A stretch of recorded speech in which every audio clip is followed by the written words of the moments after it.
All right, my weather weenies, meteorologist Serena Arnold here. We're talking about the eclipse forecast.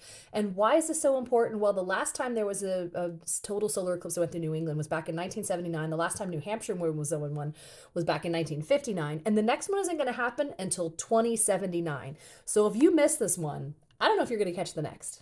So let's give you a lay of the land of cloud cover. Let me tell you exactly what I know and what's going on. So New England still remains good. There's going to be a band here that's associated with a warm front, an occluded front that's moving through the United States. We have some clear spots and we have some cloudy spots again. Let's talk about this in detail. I love you all down here. I'm focusing this time up here. So what's going on is there's this low pressure over here that has this big draping front across here, and it's an occluded front and a warm front as well. The nice thing is the way warm fronts are built. You see, as a warm front comes in, the clouds increase from very high in the sky and slowly, gradually work their way down, which means you'll actually get to see through the clouds until somewhere around this neighborhood. And so there's going to be a lot of clouds over the far northern parts of New York, maybe in western Vermont as well, but they're going to be these high cirrus clouds that you should be able to see through, and it should be fine. So if we go back to pivotal weather, we're looking at the short range ensemble, and we're actually going to take a look at cloud thickness.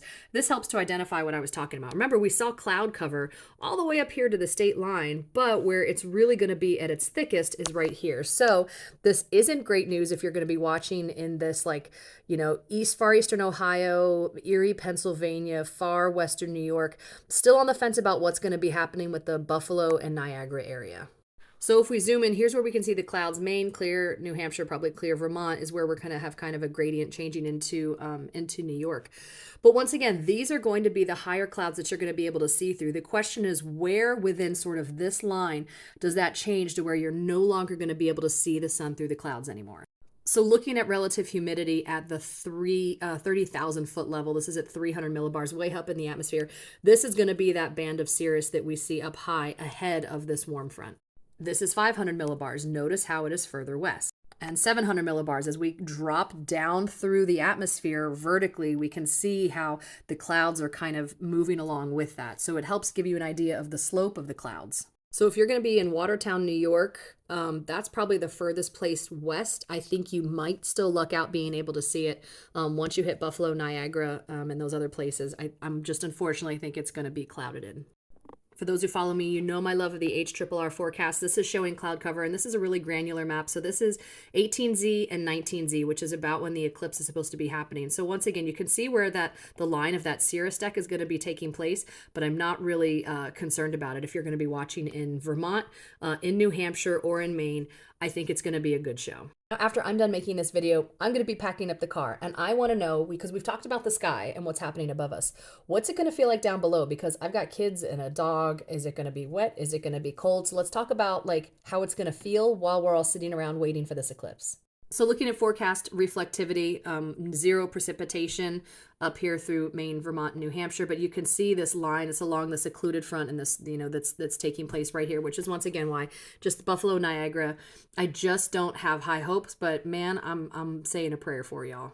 And let's talk about where there's going to be snow on the ground, because don't forget that that's a thing and that's a problem here. So if you're going to be going up to any elevation whatsoever, I'd definitely be expecting snow, but you might see some at lower elevations as well. So just keep in mind that it is quite snowy through a lot of places. And so we are going to see some melt. Like if you watch how much this melts here today and tomorrow, right? Like a lot goes away, but in some places I'd prepare to have some snow on the ground if I were you. These are the winds, not going to be very windy at all. Temperatures everywhere are going to be glorious. So seeing the upper 40s to 50s through northern New Hampshire, through northern Vermont, a lot of 50s. Now, don't forget that during totality and during the eclipse, it is going to cool off a little bit. So expect it to feel a little bit colder than this during the eclipse. So this is like the wind chill, right? So the last one was actual measurable temperature, but this is how it's going to be actually feeling. So once again, upper 30s, mid 40s, maybe through northern New Hampshire, same thing through northern Vermont, and around Burlington, it should be nice and toasty, a little bit cooler as well as we get through northern parts of Maine. So bring like waterproof picnic blankets, bring the folding chairs, bring an extra set of coats, gloves, mittens, hats, all that kind of stuff for the kids, just in case they get chilly, because they're going to have to go potty as soon as the eclipse starts. 3:30-ish is the time of totality, so make sure your kids go pee at, like 3:15. And here's a nice map that shows those times of totality for you. Please don't forget your eye protection. You cannot look at the eclipse during any of it, with the exception of totality only. That's the only time you can look at the eclipse with a naked eye. Otherwise, you absolutely will burn your retina. Don't forget your snacks, your water. And honest to God, just enjoy it. I know there's a lot of people that are worried about like getting pictures and all this kind of thing. This eclipse lasts for like 3 minutes ballpark. It's gonna go by fast, so enjoy the moment. Also, don't forget to fuel up the car before you head out on the roads, if you're going to be doing any long distance driving, because I expect that it's going to be chaos out there at times. So be safe. I can't wait to hear everybody's experiences afterwards. We're going to talk about it afterwards. I hope everyone has a great time and gets to really enjoy this really kind of once in a lifetime moment.